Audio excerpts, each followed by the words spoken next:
ఆంధ్రప్రదేశ్ను మొంతా తుఫాన్ నిండా ముంచింది. ఓవైపు భీకర గాలులు, మరోవైపు భారీ వర్షాలు రాష్ట్రంలో విధ్వంసం సృష్టించాయి. కరెంటు స్తంభాలు విరిగిపోయాయి, చెట్లు నేలకొరిగాయి, సెల్ టవర్లు దెబ్బతినడంతో సిగ్నల్స్ బంద్ అయిపోయాయి. విద్యుత్ వ్యవస్థ దెబ్బతినడంతో కృష్ణా, కోస్తా జిల్లాలు రాత్రంతా కూడా చీకట్లోనే మగ్గిపోయాయి.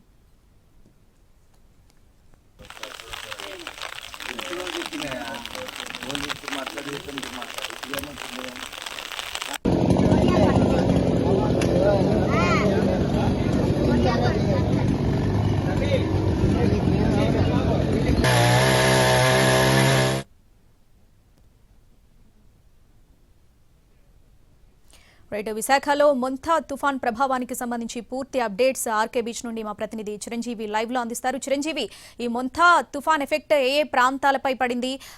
ప్రెజెంట్ సిచ్యువేషన్ ఏంటి?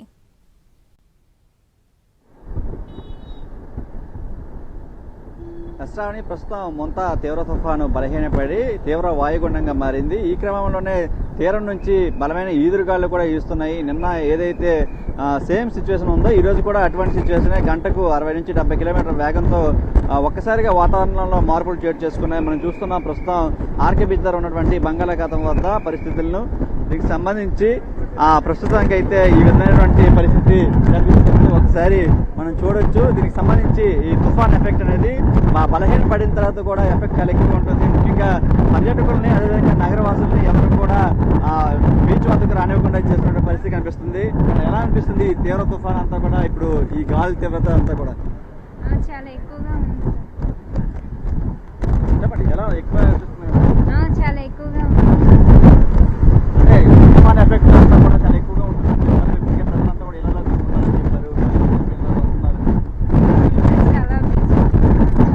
మరోవైపు చూస్తున్నా మొత్తం నగరవాసులు ఎవరు కూడా బీచ్ కు సందర్శకులు రాకుండా ఈ విధంగా మొత్తం పోలీస్ పహారా కాసినటువంటి పరిస్థితి కనిపిస్తుంది. ఒకవైపు తీరం వెంబడి కొబ్బరి చెట్లు అంతా కూడా దిశను మార్చుకుంటున్నటువంటి తీరం చూడొచ్చు. ఉన్నపలంగా ఒకసారిగా ఈదురుగాలి ప్రభావం మారింది.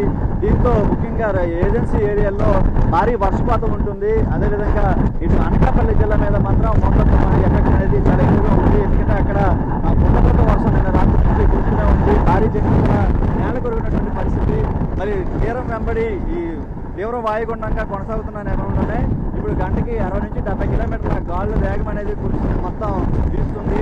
మరోవైపు సముద్ర అల్లకల్లం కూడా యథావిధిగా కొనసాగుతున్న పరిస్థితి కనిపిస్తుంది. ఇక విశాఖ నగరంలో ఇటు చూసుకుంటే, రూరల్ ఏరియాలు చూసుకుంటే అనంతపురం, ఇటు కాపులుప్పడ, ఈ పరిసర ప్రాంతాలన్నీ కూడా పూర్తిగా నీట మునిగినటువంటి పరిస్థితి. భారీ వర్షాలకి గడ్డలన్నీ కూడా పూర్తిగా మునిగి పొందుతున్నటువంటి పరిస్థితి అయితే కనిపిస్తుంది. వాహనాలు ఇదంతా మనకి ఇబ్బంది పడుతున్నారు. ఇటు అనకాపల్లి సైడ్ అయితే మాత్రం భారీ వర్షాలు సైతం హైవేకి మొత్తంగా నేల కొరికిపోయినటువంటి పరిస్థితి కనిపిస్తుంది. ఇప్పుడు మన తీరం వద్ద చూడొచ్చు. ఈ గాలి తీవ్రతకి ఇసుక రేణువులన్నీ కూడా మొహానికి కొడుతున్నటువంటి పరిస్థితి. ఆ గాలి తీవ్రత క్రమక్రమంగా పెరుగుతూ వస్తుంది. అయితే వాతావరణ శాఖ అధికారులు ముందు హెచ్చరిక జారీ చేస్తున్నట్లుగానే వాయుగుండంగా, తీవ్ర వాయుగుండంగా బలహీన పడిన తర్వాత కూడా ఈ ఎఫెక్ట్ ఎక్కువగా ఉంటుందని చెప్పినటువంటి పరిస్థితి కనిపిస్తుంది. మరోవైపు ఇప్పటికిప్పుడే క్షణాల్లో వాతావరణం అంతా కూడా పూర్తిగా మారిపోతుంది. ఒకవైపు మబ్బులు వాతావరణం, మరోవైపు సూర్యుడు కూడా వస్తున్నటువంటి పరిస్థితి కనిపిస్తుంది. చాలా చోట్ల ఈ భారీ వర్ష సూచన అయితే మాత్రం రానున్న 24 గంటల్లో ఉంటుందని చెప్పి వాతావరణ శాఖ అధికారులు చెబుతున్నారు. అనకాపల్లి జిల్లాలో చూసుకుంటే పలు నదులు, గడ్డలు కూడా ఉప్పొంగి రోడ్లపైకి నీరు వస్తున్నటువంటి పరిస్థితి కనిపిస్తుంది. కరెంటు పోల్స్, అదేవిధంగా నగరంలో ఉన్నటువంటి చెట్లన్నీ కూడా చాలా వరకు నేల కోరడంతో వెంటనే డిజాస్టర్ మేనేజ్మెంట్ చేరుకుని వాటన్నింటినీ క్లియర్గా చేస్తున్నటువంటి పరిస్థితి అయితే మనం చూస్తున్నాం. మరి రానున్న 24 గంటల పాటు కూడా విశాఖలో భారీ వర్ష సూచన ఉన్నట్టు కూడా తెలుస్తుంది. ఆర్కే బీచ్ వైపు అయితే మాత్రం ఈదురుగాలులు, ఈ బంగాళాఖాతం నుంచి ఈదురుగాలు ఎక్కువగా ఇస్తుండటంతో పర్యాటకుల్ని, నగరవాసుల్ని ఎవరిని కూడా లోపలికి అలౌ చేయడం లేదు. ఎందుకంటే కెరటాల ఉధృతి, మరి తోడు కాస్త ముందుకు కూడా వచ్చిన సముద్రం ముందుకు వచ్చిన ఆనవాళ్ళు కూడా కనిపిస్తున్నాయి. తీరం కూడా భారీగా కోత గురవుతుంది. ఒకవైపు కొబ్బరి చెట్లు దగ్గరలోకి కూడా కెరటాలు తాకుతూ ఉన్నటువంటి పరిస్థితి కనిపిస్తుంది. ఇదే తీవ్రత ఇలా కొనసాగితే ఈరోజు సాయంత్రానికి ఇక్కడ తీరం వెంబడి చెట్లు నాటినటువంటి కొబ్బరి చెట్లు అన్నీ కూడా కొట్టుకుపోయే అవకాశం కూడా మనకి కనిపిస్తుంది. ఎందుకంటే బలహీన పడిన తర్వాత కూడా ఇటువంటి మార్పులు ఉంటాయని కూడా ఎవరు ఊహించలేకపోతున్నారు. దాంతోపాటు హార్బర్ వద్ద చాలా వరకు హార్బర్ వద్ద చూసుకోవచ్చు.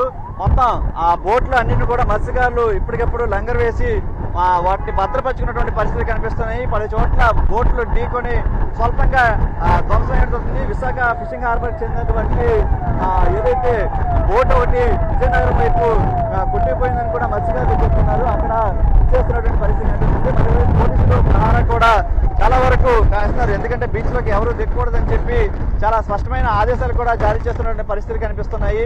గాలుల తీవ్రత ఉన్న బలంగా ఒక్కసారి పెరగడంతో ఇటు తీర ప్రాంతాల్లో ఉన్నటువంటి మత్స్యకారులంతా కూడా చాలా ఆందోళన చెందుతున్నారు. విశాఖలో మొత్తం చూసుకుంటే ఇప్పుడు ఎండాడ నుంచి కూడా ఇటు యారాడ చూసుకుంటా భీమిలి వైపు కూడా మొత్తం 45 కిలోమీటర్ల మేర కోస్టల్ బ్యాటరీ ఉండడంతో తీరం వెంబడి కూడా మత్స్యకార గ్రామాలు ఉన్నాయి. వాళ్ళంతా కూడా చాలా భయాందోళనకు గురి చేస్తున్నారు. ఎందుకంటే ఈ చెట్లు ఏ క్షణాన పడిపోతాయని చెప్పి వాళ్ళంతా కూడా ఆ ఆందోళన చెందుతున్నారు. పునరావాస కేంద్రాలకు ఇప్పటికే చేరుకున్నటువంటి వాళ్ళంతా కూడా పునరావాస కేంద్రంలో తలదాచుకున్నటువంటి పరిస్థితి కనిపిస్తుంది. ఇంకా పరిస్థితి సద్దుమనలేదు కాబట్టి అత్యవసరమైతే తప్ప ఎవరు బయటికి రాకూడదని చెప్పి స్పష్టమైన ఆదేశాలు కూడా జారీ చేయడం జరిగింది.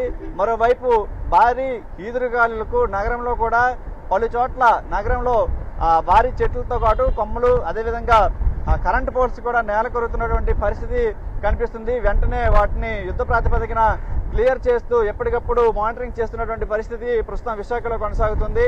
ఇక కాకినాడ తర్వాత ఎక్కువగా ఎఫెక్ట్ చెందినటువంటి అంటే తీవ్ర ఈదురుగాలుల ప్రభావం అంతా కూడా మనం స్పష్టంగా చూడవచ్చు. మన కెమెరామ్యాన్ ప్రసాద్ చూపిస్తున్నారు ఈ యొక్క తుఫాను యొక్క మానిటరింగ్ అదంతా కూడా దిశ ఏ విధంగా కొనసాగుతుందని.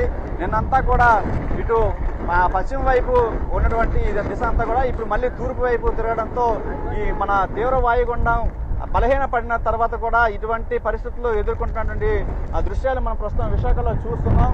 తుఫాను ప్రభావంతో మరోవైపు ప్రజలెవరిని కూడా అత్యవసరమైతే తప్ప బయటకు రావద్దని స్పష్టమైన ఆదేశాలు జారీ చేశారు.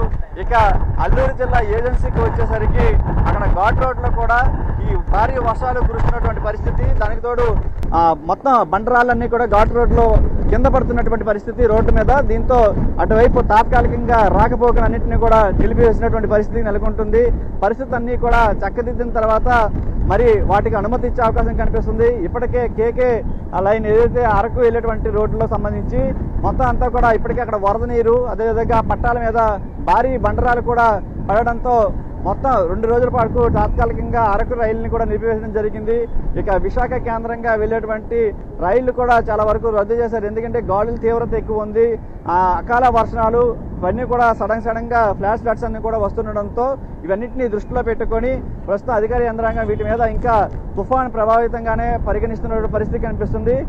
వచ్చే 24 గంటల తర్వాత కానీ ఇది ఒక అంచనాకి రావడం. ఎందుకంటే తీవ్ర వాయుగుండంగా బలహీన పడిన గాలుల తీవ్రత మాత్రం బలంగా వీస్తుండడంతో మరి ఏ క్షణానైనా సరే ఈదురుగాలులతో పాటు భారీ నుండి అతి భారీ వర్షాలు కురిసే అవకాశం ఉన్నందున ఇప్పటికే అధికార యంత్రాంగం కూడా స్పష్టంగా ప్రజలందరూ కూడా అప్రమత్తం చేయడం జరిగింది. పునరావాస కేంద్రాలకు కూడా తరలించి తుఫానికి సంబంధించి ఎటువంటి ఇబ్బందులు ఎదుర్కోకుండా చదువు జాగ్రత్తలు తీసుకున్నారు. ముఖ్యంగా మత్స్యకారులు ఇక్కడ విశాఖకు వచ్చేసరికి ఈ తీర ప్రాంతంలో ఉన్నటువంటి మత్స్యకారులు పెదజాలరిపేట నుంచి అటు భీమిలి ఋషికొండ ఈ ప్రాంతంలో ఉన్నటువంటి సాగర్ నగర్ ఈ ప్రాంతంలో ఉన్నటువంటి మత్స్యకార కుటుంబాలన్నీ కూడా చాలా జాగ్రత్తగా అప్రమత్తంగా ఉండాలని చెప్తున్నారు. ఎందుకంటే గతంలో వచ్చినటువంటి తుఫాన్లను అంచనా వేసుకొని వాళ్ళకి తెలుసు అంటే ఏదైనా తుఫాన్ వచ్చిందంటే వాటి పరిస్థితి ఎలా ఉంటుంది. ముందుగా ప్రభావితం అయ్యేది ఆ గ్రామాలే మత్స్యకార గ్రామాలే కాబట్టి ఇటువంటి ఈదురుగాళ్ళు ఎదేటప్పుడు భారీ వృక్షాలకి చెట్లు కానీ బలహీనంగా ఉన్నటువంటి ఇళ్లలో కానీ అదేవిధంగా పెద్ద పెద్ద హోర్డింగ్లు ఉన్నటువంటి ప్రాంతాలన్నింటిలో కూడా దరిదాపుల్లో ఉండకూడదని చెప్పేసి వాళ్ళు కూడా భావించడం జరిగింది. ఈ నేపథ్యంలోనే ప్రస్తుతానికైతే మనం చూస్తున్నాం గాలుల తీవ్రత క్రమక్రమంగా పెరుగుతుంది. ఈరోజు ఉదయం గంటకి 30 నుంచి 40 కిలోమీటర్ల వేగంతో వీస్తున్నటువంటి బలమైన ఈదురుగాలు ఇప్పుడు బంగాళాఖాతం తీరం వెంబడి కూడా అది అలా పెరుగుతూ వస్తుంది. 60 నుంచి 70 కిలోమీటర్ల వేగంతో గాలులు వీస్తుండడం ఈ తీవ్ర వాయుగుండానికి సంబంధించి స్పష్టమైన సూచికగా భావించాలి. మరి రానున్న 24 గంటల్లో భారీ వర్షాలు కురిసే అవకాశం ఉందని చెప్తున్నారు. అనకాపల్లి జిల్లా పోలవరం ఇటువంటి ప్రాంతాల్లో మొత్తం అంతా కూడా పూర్తిగా వర్షం అక్కడ భారీ వర్షాలు కురుస్తున్నాయి. మరి తీరం వెంబడి బలమైనటువంటి ఈదురుగాలు కూడా వీస్తుండడంతో ప్రస్తుతానికి మోంతా